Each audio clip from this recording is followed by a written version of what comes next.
Olá, tudo bem? Seja bem-vindo ao canal Meu Momento com Deus. Nessa ocasião, quero te convidar a fechar teus olhos e a orar junto comigo.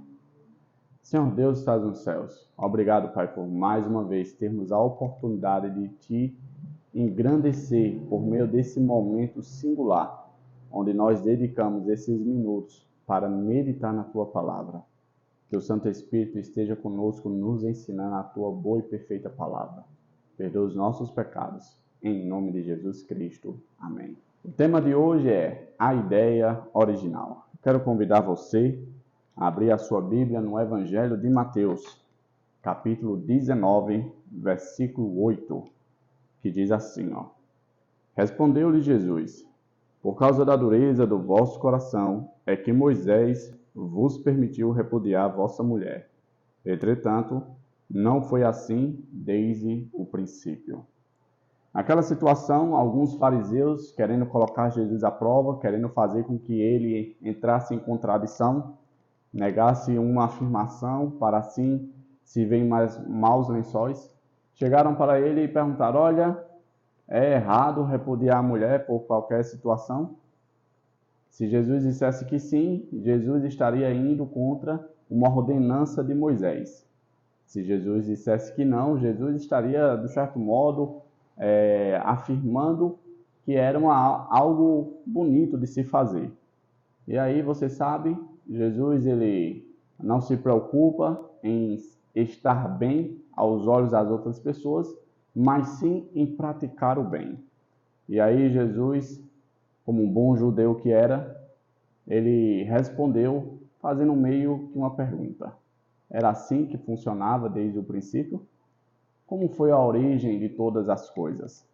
Qual era o plano divino para o casamento, o relacionamento? E aí ele faz uma afirmação. Moisés só autorizou esse tipo de prática, essa prática que não foi originada no plano de Deus, por conta da dureza do coração do homem. Olha que coisa interessante. No dia de ontem, nós meditamos sobre a origem do primeiro casal.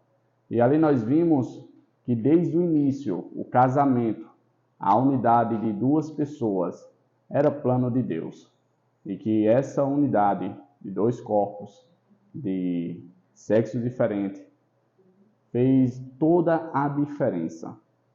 Veja uma coisa interessante. Quando você olha para o plano de Deus, você enxerga pelo menos três coisas muito importantes. O primeiro ponto é a similaridade.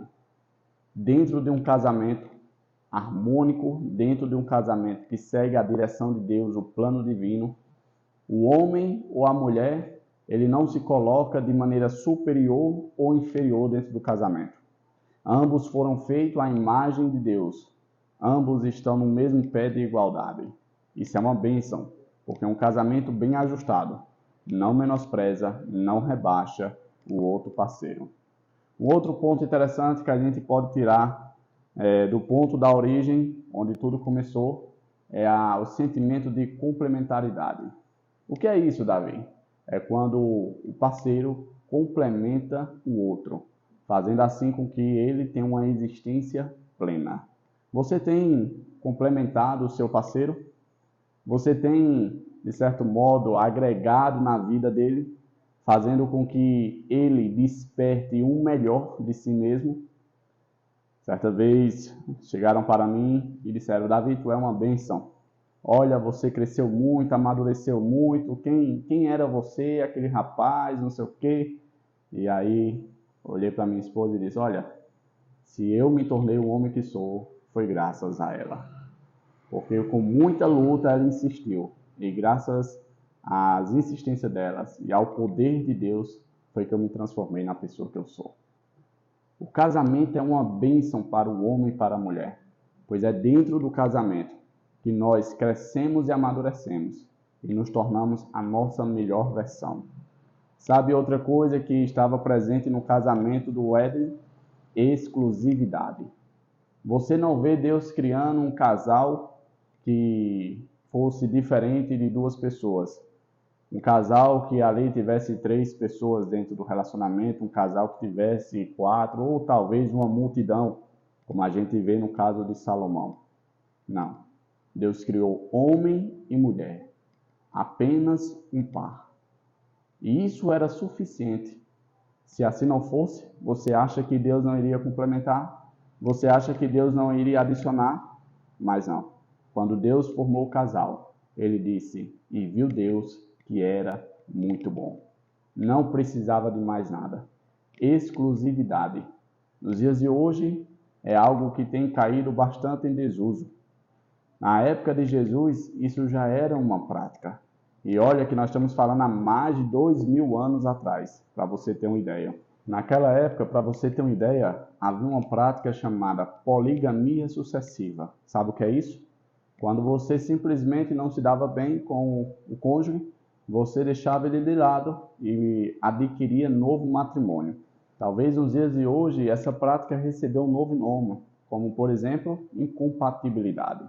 Com certeza nas mídias, nas redes sociais, você já deve ter ouvido falar nessa frase. Ah, não deu certo. Ah, não bateu o nosso gênero, o nosso santo não bateu, esse tipo de coisa.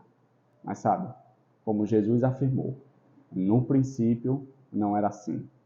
Eu encerro essa meditação falando o seguinte: nós estamos nos encaminhando para o princípio de todas as coisas. Como assim, Davi? Não seria para o fim que nós estamos nos encaminhando? Sim, mas o fim fará com que o princípio volte à realidade. E como a Bíblia bem afirma, as coisas na época do Éden eram totalmente diferentes. Não quer você hoje avaliar a sua vida e ver o que você precisa colocar em ordem para assim executar aquilo que no princípio estava em vigor?